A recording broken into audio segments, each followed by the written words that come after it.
Thank you to Skillshare, one of my favourite apps to use on the iPad, for sponsoring this video. Hello my friends, it's Simon. The iPad. It's the perfect device for consuming content, creating and learning, but many of us only scratch the surface of what it can do. And let's be honest, we don't really unlock its potential beyond watching a few videos and writing notes most of the time. So if you want to get the most out of your expensive piece of metal and glass, you are gonna want to choose your iPad accessories carefully. In this video, I'll show you the best accessories I've found that make buying an iPad worth the investment, and how some of these lesser known accessories will unlock and reveal new ways to use the iPad that you might not have realised were possible. Links to the mentioned tech are all in the description as always, and by the way, these are all things I'm using regularly, so treat it as a shortcut discovery list rather than a review because I just like them all. So the first category I'm going to call iPad Essentials, because these are the two things that are worth getting absolutely right to make sure that your iPad is used in the way that it's designed to function. And they make it better at what it does, better than both a phone and a laptop, because it's neither.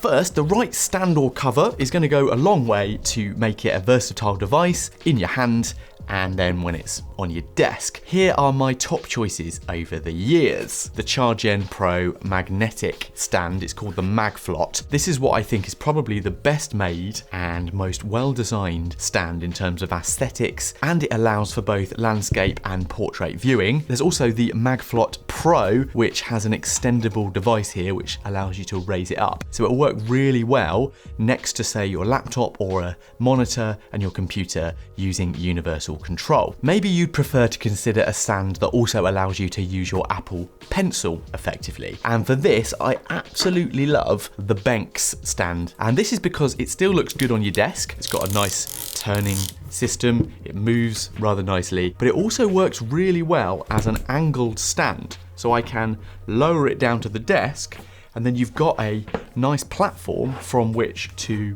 work like a draftsman's board. So if you like to draw, take notes, this is an absolute no-brainer.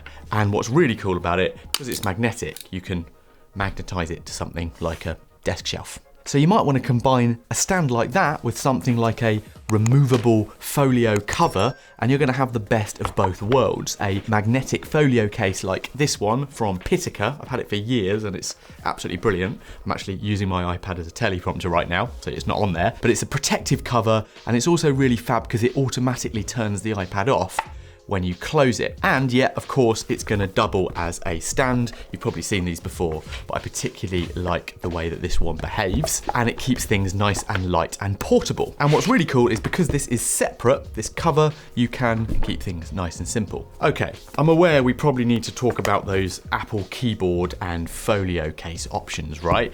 But that's for later, because we can't talk about essential iPad accessories without focusing on the Apple Pencil. And between the feature set, low latency, it's the only option to choose. Simply put, if you buy an iPad, budget in the Pencil as well. The Apple Pencil is the key accessory that will unlock its potential, and probably the only native Apple accessory I would always recommend committing to. Don't go third party, it's just too good. And unless you've gone for the 10th gen iPad that only supports the Apple Pencil USB-C, go for the 2nd gen Apple Pencil for native charging on the Air, Mini and Pro models. The double tap feature and the pressure sensitive drawing are all fantastic and essential. And a notable mention in this section, it's not a fad, they really are worth it. Check out the paper-like screen covers, or maybe the latest offering from Pen Tips. They both give you that nice feel of writing on paper rather than glass. And the paper-like 2.1 screen has that advantage of an improved screen clarity, but it also helps cut down on those reflections, so it's actually really nice other than the feeling of drawing on it.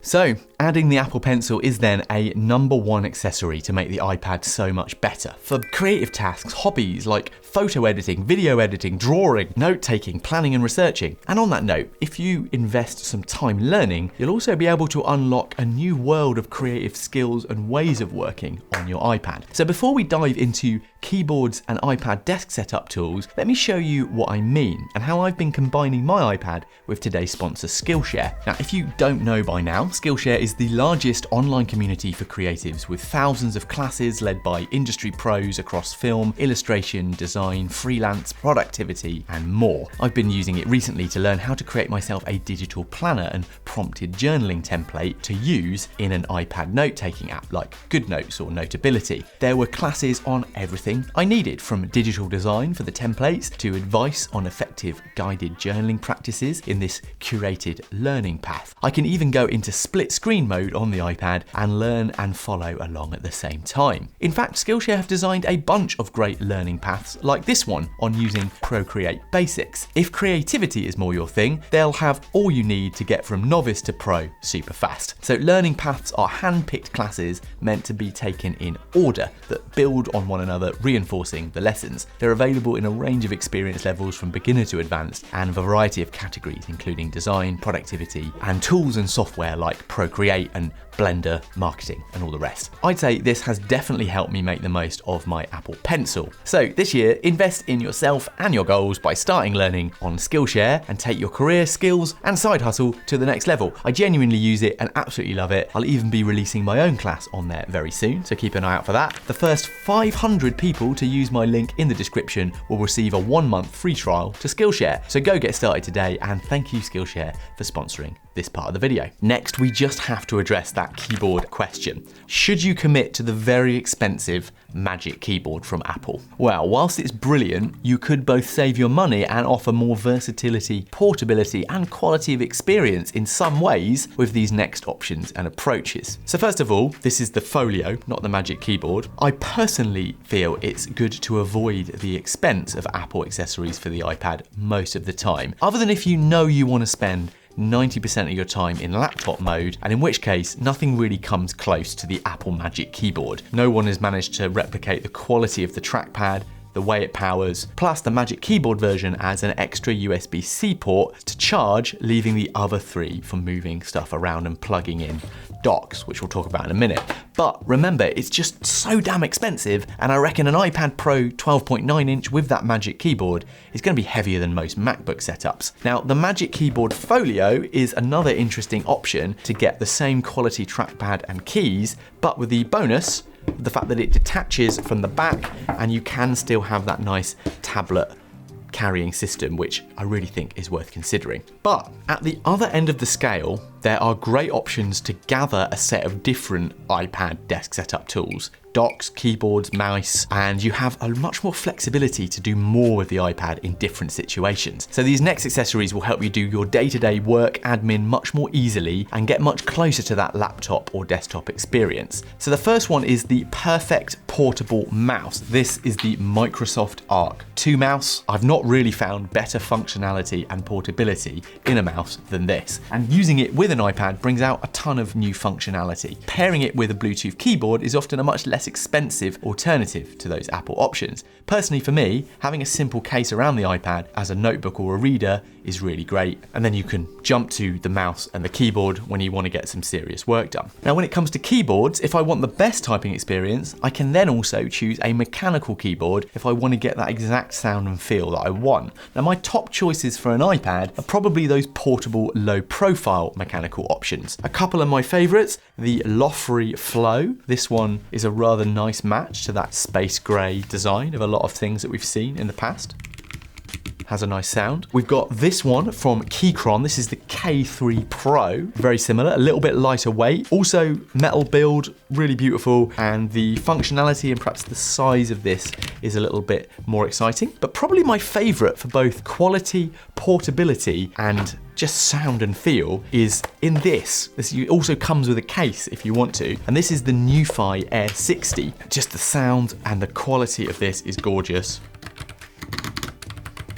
I really like using it. If you want to go full desktop mode, check out the all metal and hefty Q2 or Q60 Max options from Keychron. They pair with up to 3 Bluetooth devices, and I talk about those in one of my recent tech videos. And on that note, if you are enjoying this video, take a moment to subscribe and drop me a like, and you'll find a ton of other desk tech, productivity, and Notion solutions on this channel. Now, if you want to connect more devices, offload photos and video from your mirrorless camera, or maybe just connect to a larger monitor, this little dock is the one I keep coming back to. It is the most portable, simple, and effective dock I've found, and I've tried a few. It's called the Hyperdrive 6-in-1 USB-C hub and has everything that you might need. There's a 3.5mm headphone jack on there, an HDMI on one end, SSD card slots. It really does have most of the connections that I would ever want to add to an iPad, but you can just slip it in your pocket and it doesn't get in the way, and it can just connect onto the iPad and looks pretty clean, I think, on the system when you're using it. And in terms of fully committing to that desk setup, my current external monitor of choice for a Mac is the BenQ PD2725U. It's a 4K industrially designed display with great features that works with both Mac and iPad. But hey, if you want that more native 5K option, just spend all of those savings on the Apple Studio display, I guess. But why would you do that for an iPad? That was just wild. So now you're doing a lot more with your iPad. You're going to likely need a bit more storage to manage all those great ideas and projects. And it doesn't come cheap when you spec it directly onto the device with Apple when you order. But there are going to be some other great solutions. So I recommend grabbing a little bit of a saving and getting a bigger and cheaper external SSD storage device. And this is a great example. I edited over 50 videos on this channel directly from this SSD on LumaFusion on the iPad when I first got started. Now, I recommend the SanDisk Extreme Pros. They're rugged, beautifully made, super fast read and write speeds, and you can get 1, 2, and I think 4 terabyte versions of them. Or how about this one? This is the Crucial X9 Pro. It's super tiny. This little thing is not to do with it. I've actually hacked mine and I've reverse stuck a phone mount onto it. And the reason for that is with a tiny cable, I can plug that in and magnetically mount it to the iPad, and how about that? So that's all great, but you aren't truly making the most of your iPad without a few accessories that add a little audio-visual spice to the proceedings. And with a little bit of creative thinking, this last collection of accessories for your iPad can make it a brilliant portable creative studio, a device to stay connected with your friends with some serious flex on video, and even a gaming monitor. So first up, podcasting or just great audio on your video calls. Check out what is known in the trade as the Rode Wireless Go 2. You may have heard of it. I've also got this Rode Interview Go. You can see it's just a plastic extension basically, but it's a nice thing to be able to mount it, and I find I quite prefer the sound like this. I've used this for years, just plugged in via the receiver and the USB-C connection directly to the iPad or my laptop, in fact, for really great sound on your Zoom and video calls. And if you wanted to get yourself going with a portable podcast setup, these, plus an iPad and a couple of little stands, and you're away. You could also check out Rode's recent release of the PodMic USB as a great affordable option to get real quality in your portable recording studio. So I suppose the next thing to do would be to improve the camera. So this here is the Opal Tadpole. They sent this over to me, and it's a really cool little clip-on webcam. It's USB-C. You get a much higher quality view on your webcam,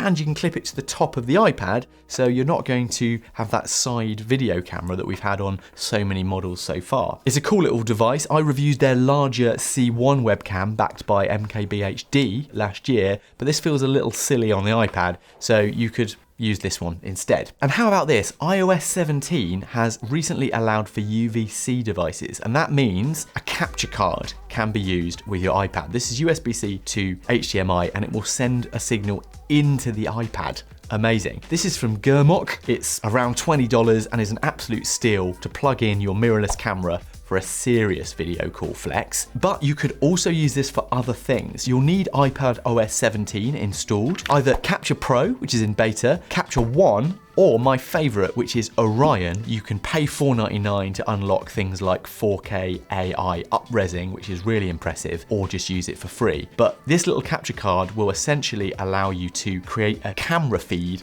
out of an iPad. So if you're a content creator, this is absolutely amazing because they're perfect for that. But this will do even more, and it will turn your iPad into a monitor for any of your consoles. And if you're looking for a compatible wireless gaming controller, this is the 8-bit Do Pro 2, and it's great with any game on iPad. Also, you can use it with Apple Arcade or even, did you know, games from your Netflix account.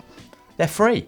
So from the list so far, we've got a pretty comprehensive set of options to make more of our iPads. So check out your favorites via the affiliate links below to support the channel in the process, right? But all of these cool bits of tech are useless unless you learn the best ways to utilize them and the apps to use them with. So watch this video next for my guide to the best apps for the iPad, or go further building out your perfect Mac-focused deck setup by checking out this one. Make sure you click on my face to subscribe if you haven't, drop a comment below, and I'd better get back to creating.